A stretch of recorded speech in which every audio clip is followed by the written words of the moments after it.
sesuatu yang dialami Tuhan Yesus. Tuhan Yesus memberitahukan secara detail. Beritahuan yang keempat. Ini yang terjadi ya. Alasan mereka. Lalu imam-imam kepala dan orang-orang Farisi memanggil mahkamah agama untuk berkumpul dan mereka berkata, apakah yang harus kita buat sebab orang itu membuat banyak mujizat? Jadi saat Tuhan Yesus membuat banyak mujizat, mereka itu malah kebingungan sendiri. Karena mereka tidak bisa membendung orang-orang untuk tidak mengalami mujizat itu.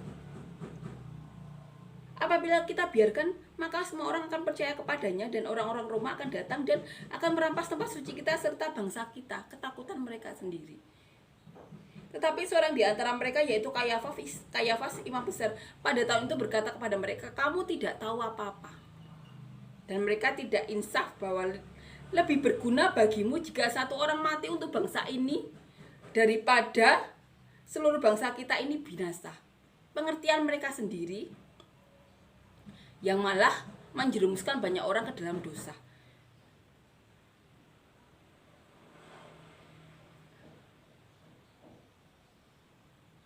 Ketakutan beberapa orang yang membuat bangsa mereka jatuh dalam dosa. Angkatan mereka jatuh dalam dosa. Ini pembicaraan di antara mereka. Hal itu dikatakannya bukan dari dirinya sendiri, tetapi sebagai imam besar pada tahun itu, ia bernubuat bahwa Yesus akan mati untuk bangsa itu. Ketakutan mereka, pengertian mereka sendiri yang membuat angkatan mereka terkutuk, jatuh dalam dosa. Pengertian mereka sendiri. Amin ya, pemberitahuan yang keempat. Yang pastinya pemberitahuan ini benar-benar membuat murid-murid Tuhan Yesus makin yakin. Saat mereka berkumpul setelah Yesus naik ke surga, mereka pastinya ya mencatat ya, seperti yang rasul-rasul melakukan. Mereka saling berbicara, membicarakan apa saja yang telah Tuhan Yesus katakan kepada mereka, dan mereka mencatatnya. Hal-hal yang membuat mereka, oh jadi yang dimaksud Tuhan itu ini ya. Jadi saat Tuhan bilang pemberitahuan yang pertama maksudnya ini, yang kedua maksudnya ini, ketiga ini, maksudnya keempat.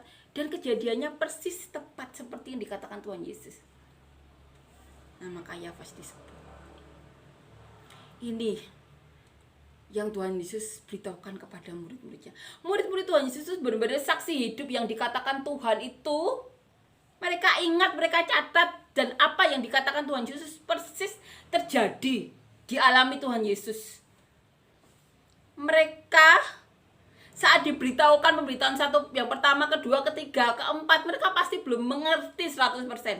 Mereka masih bingung, walaupun saat pemberitaan ketiga mereka juga ketakutan saat berangkat menuju Yerusalem dalam perjalanan itu. Pemberitahuan yang keempat tentang penderitaan Yesus. Ini yang dilakukan Tuhan Yesus. Menceritakan apa yang akan dialami kepada murid-muridnya. Agar murid-muridnya pastinya mencatat ya. Sebagai penguatan kepada murid-murid Tuhan Yesus yang dialami Tuhan Yesus itu sebelumnya sudah mereka dengar dari mulut Tuhan Yesus sendiri. Dan